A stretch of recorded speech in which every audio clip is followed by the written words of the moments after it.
안녕하십니까. 생각의 차이에서 명일여자 고등학교 화학을 담당하고 있는 유현준 선생님입니다. 1학기 동안 열심히 공부하느라 고생 많으셨습니다. 이때까지 공부했던 그 기운을 가지고 여름방학과 2학기 때까지 쭉 이어갔으면 좋겠습니다. 이번 여름방학은 많은 아이들이 착각하고 있는 게 뭐냐? 바로 쉬어가는 기간이라고 생각하는 부분입니다. 여름방학은 절대 쉬어가는 기간이 아닙니다. 여름방학은 2학기를 위해 준비하는 기간이 되어야만 합니다.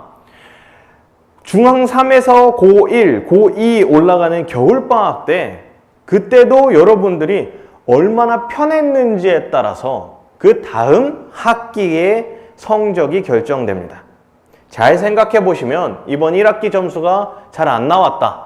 그렇게 생각하시는 학생들이 있다면 작년 겨울방학을 어떻게 보냈는지 고민해 보시기 바랍니다.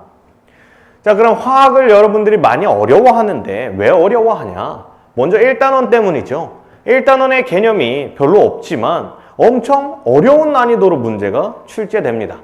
그리고 그 문제들이 대부분 수학처럼 덧셈, 뺄셈, 곱셈, 나눗셈을 통해서 많은 문제를 풀 수 있게끔 출제를 합니다. 다만 여러분들이 헷갈리는 게 뭐냐? 우리가 수학 시간에 배웠던 건 2차 방정식, 3차 방정식 이런 것들로 많이 풀었었는데 화학에서는 그런 능력을 원하지 않습니다.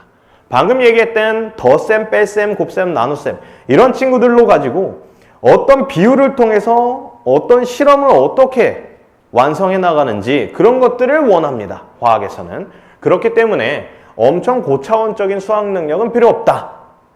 그 와중에 여러분들이 일단은 왜 어려워했냐? 반복 숙달이 덜 되었기 때문입니다. 힘들더라도 시간을 내서 한 문제를 파악하고 더 열심히 풀어봤어야 1단원이 쉬워지는 겁니다. 그리고 이 1단원을 싫어하게 되면은 그 뒤에 2단원, 3단원, 4단원도 다 자연스레 어려워지게 됩니다. 왜냐? 1단원의 내용이 누적해서 나오기 때문이죠. 마치 초등학교 때 수학 덧셈 뺄셈을 배우고 중학교 때, 고등학교 때 덧셈 뺄셈을 더 이상 배우지 않지만 모든 시기에 사용하죠. 그런 것처럼 이제부터 앞으로의 화학은 개수가 아니라 몰에 대한 개념으로 원자나 분자 이런 것들을 셀 수 있게 됩니다. 그런 것들을 우리는 양적 관계라고 하죠. 자, 그러면 2학기 예상 시험 범위 보고 넘어가도록 하겠습니다. 전체 4단원이 있었는데 1학기 때 1단원과 2단원을 배웠고요. 2학기 때 3단원과 4단원을 배우게 됩니다. 그러면서 중간고사 때는 3단원, 기말고사 때는 4단원을 배우게 되죠. 그 와중에 우리가 어렵다고 생각하는 단원이 바로 4단원입니다. 그리고 이번 여름방학 때 이 4단원을 완벽하게 정리할 예정이다. 그럼 이 4단원이 왜 어렵냐? 바로 1단원 내용이 포함되어 있기 때문입니다. 여기서 우리 뭘 어려워했죠? 아까 얘기했던 화학 1단원 여기 있는 내용이 2단원에서도 나왔죠. 1학기 기말고사. 그리고 그 내용이 바로 2학기 때도 동일하게 우리가 사용됩니다. 그렇기 때문에 이 몰에 대한 개념도 확실하게 짚고 넘어가야 된다. 자, 명일여고 같은 경우에는 학교 교과서랑 프린트 위주로 시험이 출제가 됩니다. 그리고 그 프린트가 대부분이 수능 평가원 문제로 구성되어 있습니다. 시험 시간, 시험 보기 전에 이제 학교 선생님들이 프린트를 주시는데요. 그 안에서도 이제 킬러 문항들이 여러 가지가 있습니다. 그 중에서 이제 한두 문제, 정말 어려운 문제들 이렇게 출제되고요. 그리고 수능 평가원 문제도 기본적으로 많이 참고하시는 경향을 보이십니다. 이런 부분들은 이제 기말고사 총평할 때 다시 말씀드리고요. 이렇게 짧게 보고 넘어가도록 하겠습니다. 자, 이번 여름방학을 통해서는 목표를 딱 두 가지로 잡았습니다. 몰롱도에 대한 개념과 그리고 산화환원과 중화반응에 대한 개념 완성 이 두 가지를 확실하게 잡고 넘어갈 거고요. 몰롱도는 1단원인데 왜 하냐? 아까 말씀드렸듯이 이 1단원 내용이 쭉 이어집니다. 그리고 중화반응에서도 이 몰롱도의 개념이 매우 중요하기 때문이죠. 그래서 이 두 가지를 다 잡고 넘어간다. 그래서 개념을 완벽하게 외우고 암기하고 그 과정은 우리 암기 노트를 사용할 예정입니다. 그래서 암기 노트로 하고 그 다음에 반복수달은 반복수달 교재가 따로 있습니다. 그래서 산화환원 같은 경우에는 다양한 화학 반응식을 만나봐야 시험 시간에 당황하지 않을 수 있습니다. 그래서 다양하게 문제를 풀어볼 예정이다. 이렇게 말씀드리도록 하겠습니다. 그래서 이 두 가지 꼭 기억하시고요. 그 다음에 적용과 심화 과정의 경우에는 퍼센티지가 조금 낮습니다.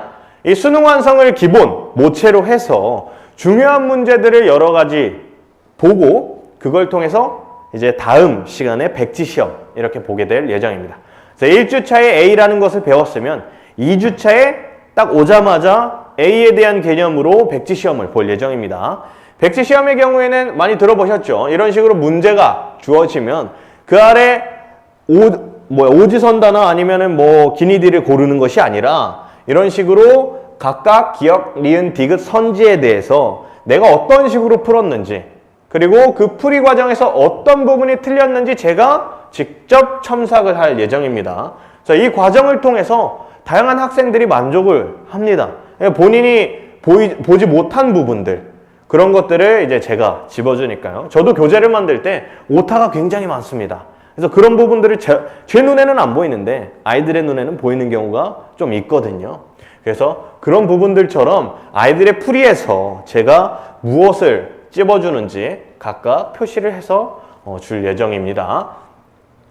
그리고 교재 같은 경우는 이런 식으로 준비가 되어 있습니다. 개념 과제랑 이제 반복 숙달 교재가 좀 다르고요. 이 개념 교재 안에는 스텝을 나눠서 개념뿐만 아니라 적용할 수 있는 문항까지 넣어 두었습니다. 이 문항들은 전부 다 수능 평가원 문제들로 조금씩 변형하는 과정과 혹은 그대로 출제하는 경우도 있습니다. 자, 다음은 이제 과제가 여러 가지가 있는데요. 이거 외에도 충분히 많은 과제들이 준비가 되어 있습니다. 즉 학생 수준별로 맞는 과제가 준비되어 있다는 뜻이고 이번 여름방학 동안에는 아까 말씀드렸던 반복 숙달 이 부분을 중점적으로 갈 예정입니다.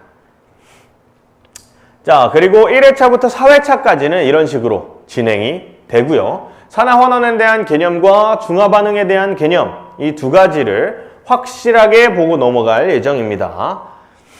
자, 그리고 마지막으로는 이제 방학이지 않습니까? 그래서 방학이기 때문에 우리가 아침, 점심으로 시간이 조금씩 있습니다.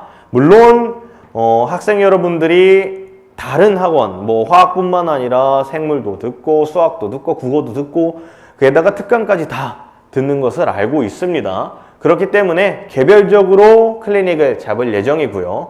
이 클리닉 같은 경우에는 부족한 부분이 있는 학생들에 한해서 확실하게 잡아줄 예정입니다. 물론 본인이 원하면은 언제든지 개설도 할 수 있고요. 그래서 학생 개별로 보통 클리닉을 한다라고 이렇게 말씀드리겠습니다. 그리고 여기 보시면은 명일여고가 금요일날 3시 50분부터 6시 50분까지 현재 정규 시간과 동일합니다. 그래서 7월 11일부터 개강을 할 예정입니다.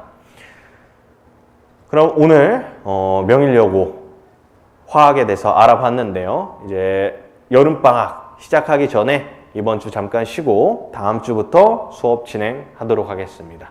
이상입니다.